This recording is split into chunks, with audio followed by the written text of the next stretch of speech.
Okay, you guys.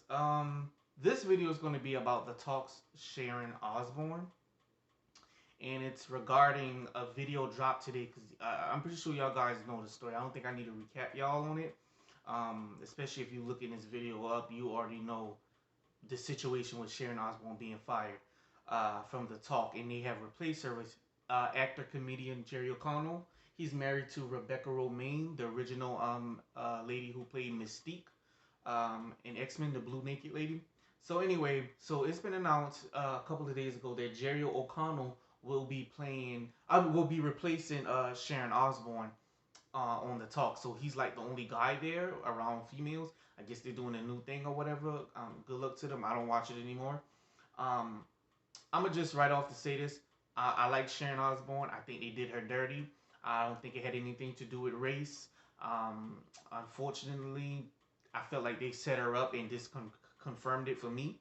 But I want you guys to listen to this because soon as it was announced that Jerry O'Connell will be replacing her, this video, this audio drops. So I want y'all to listen in. And it's the talk Elaine welteroth. She's the biracial woman on there that's still on there. Consoled sobbing Sharon Osbourne born in the midst she was set up in audio. Listen to this audio.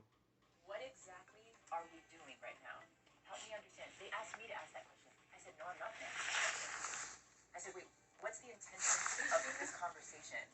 Because this can go left so fast.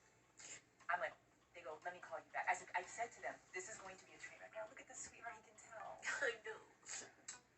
Sharon, I'm just so sorry that went the way that it went. Do you know what it is? When you have to sit there and defend yourself, it makes you look guilty because you can't get out of it. It's like Jack always says, it's like calling somebody a pedophile. Right. You can't deny it. It's like, how do you, at the How end do of you the, see? it's like, well, come look at my web browser. Like, I'm not a pedophile. Like, you know, it's. I don't think we all agreed, but when you left, we were like, there's no way that we should have that conversation without having a prove that altogether. I'm like, I was told Sharon wants to comment on Pierce. I go, great. Yeah. I'm like, and they go, okay.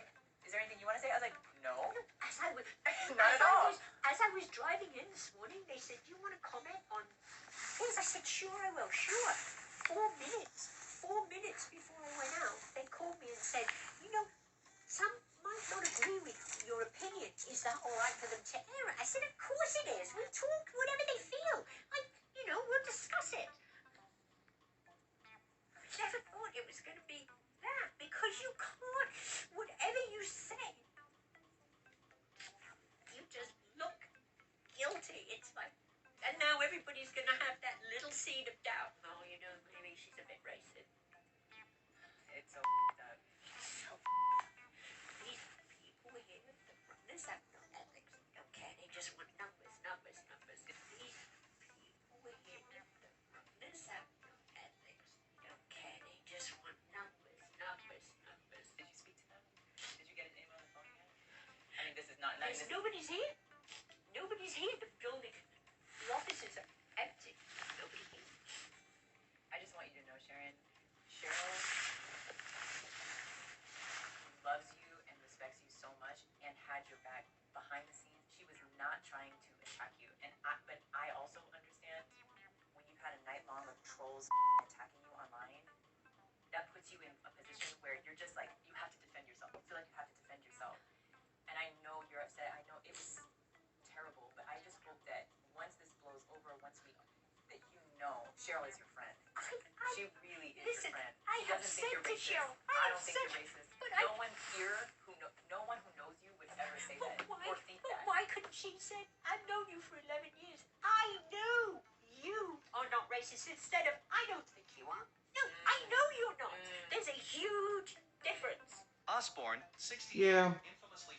She was definitely set up, and I already knew it all along. And one thing about me, you can't get me with this whole race black thing because I take that stuff really seriously, and I just felt like it was unnecessary. So what if Pierce Morgan don't agree with her? I think if a lot of people know how it is overseas, they wouldn't have agreed with probably Meghan Markle either. If people would stop trying to favor her, in my opinion, be because of the way she looked. But if she looked like an actual black woman with Negroid features, I don't think anybody would care. But too many of us black folks was trying to relate to Meghan Markle, and you need to understand, had she looked like an actual black woman, Prince Harry wouldn't have had went her way, in my strong opinion. I'm not saying he's a racist, but I'm just saying I don't think he would have think to go to her. No one in that family is married to anyone black, so it's not shocking and surprising that if someone did cross that aisle, they went for someone who don't even truly look black. But okay, whatever. But I always say, so what? Pierre Morgan have his opinion. Agree to disagree. Sharon wasn't wrong for saying that he's entitled to his opinion. I get Cheryl Underwood feels that Pierce Morgan is a racist, and that's why he keep going after. That's her opinion too as well. But I do feel like the way it was done, it was definitely set up to stir some stuff up, even if it means sacrificing or throwing what's her name? Throwing her under the bus, Sharon Osbourne, and that's exactly what it did. I mean, you listen to the tape. The woman Elaine. Now Elaine is a bit she ride the fence. But if you listen to what was said, Elaine, I guess the producer was trying to get her like, how do you feel? Like, do you want to comment on? Do you want to say something? She said no. She didn't care to. No one really truly cared to. But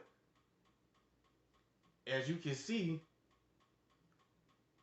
they kind of got their way, because in the end, Cheryl wanted to say something, and I do believe that Cheryl really did just wanted to say her piece, but I do feel like the way they did it, it was set up because you also rumor was that Sharon Osbourne, she wasn't like called to the meeting. It was kind of like they just told her, "Hey, would you like to comment on the Pierce thing?" She said, "Yeah, sure, whatever." And then 4 minutes before it was time to go, they told her someone's going to disagree with her. Now, before that all happened, some people may say, "Well, why does that matter?" Well, because the show usually they would come in the meeting room and all discuss it. They will all discuss how it's going to be. It's very produced.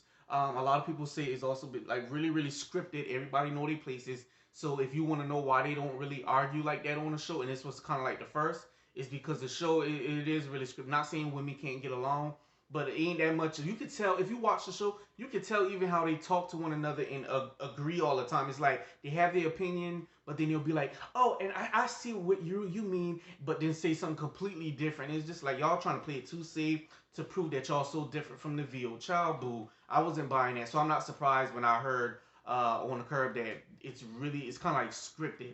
Like you know your position, it is what it is. And I just think that they wanted to try something new in the light of all this race thing. And I think they wanted to sacrifice Sharon Osbourne, in my strong opinion. I believe that's what this whole thing was about. And I want to know who recorded. I don't know. There's I don't believe it was a hot mic though. It didn't sound like a hot mic. I think someone was in there recording. Who all was in there? Elaine, Sharon Osbourne's son Jack, and I'm not sure who all else was in there. I'm not sure. Uh, I don't know. But it is. I don't know. I don't know, y'all. I really, really, truly don't know. I don't even have a clue. Like I don't know. Is it someone who's close to Sharon? Is it someone I don't know. Is it Jack? Is it Sharon Osbourne's son? I don't know. Comment in the comment section on what y'all think about this situation. But yeah, they definitely set her up. And here's the thing: could Sharon Osbourne handle it a little better? I guess. But do they know who Sharon is? They know she's sassy. They know who Sharon Osbourne is. So how Sharon Osbourne act in that situation, I'm shocked. I'm not surprised. I feel like at the end of the day, my thing is this: y'all wanted that type of reaction, and y'all know more than likely she was going to give y'all that sassy defensive side. I mean, how else is she supposed to act in a situation like that? Me personally, I think I would have been able to handle it better, but I probably still would feel some kind of way when they say cut, and I'll be like, and y'all try to set me up. Like, I just think that's funny how y'all just drop this on me, and now y'all want to insinuate that I may be taken up for a racist, and you know how sensitive that is. And like you hear Sharon says, oh, these people don't care. All they care is about numbers, numbers, numbers. That bitch was losing her shit. I didn't need to laugh at her because I do feel like they did her dirty and I actually like Sharon, but I just thought it was funny. She was just like, all they care about is numbers, numbers, numbers. I thought it was it. I thought that's sad. They did her wrong. They did her wrong. They smeared her name. She lost her job. Shame on them. Cheryl, I know you like talking about God a lot and all this and that, but I do feel like, yeah, you entitled to your view and you should be able to express that. But if behind the scenes y'all were friends and y'all had a good vibe with each other and whatnot, I do feel like you shouldn't have went with the okie doke. But it just goes to show you in the entertainment realm, ain't much people really fans. It'll be extremely rare if you can find someone in the industry and you guys are true friends. Especially if you're in the same kind of line of work and whatnot, and there's producers and all these movie plots. You gotta have a real tight bond to not let anyone get in between there. But at the end of the day, Cheryl Osbourne gonna go with the flow, and she ain't losing her coins over no Miss Sharon Osbourne. She's just not going to do that, I guess. And it's just sad and unfortunate. But I do feel like they did her dirty. I think they did her wrong. I did always feel like it was always a setup situation. Not all the way 100, but not seeing that everyone was a part of the setup. But I do feel like it was some things going on. It's just unfortunate, but it what goes around comes around. I guess it is what it is. But tell me what you guys think in the comment section. Thumbs up, hit that like button, share, subscribe, hit that bell so you can get all notifications. But yeah, please tell me what you think in the comment section about this whole thing. And also Jerry O'Connell. That's if y'all even watch the show, because I've been stopped watching the show. I just kind of fall off and went into other things. I watch a lot of YouTube stuff. But anyway, tell me what you guys think about this audio. Tell me what you guys think about Jerry O'Connell being a replacement, a man. Just tell me what you think. 1, 2, gossip. I'm out. I'm out.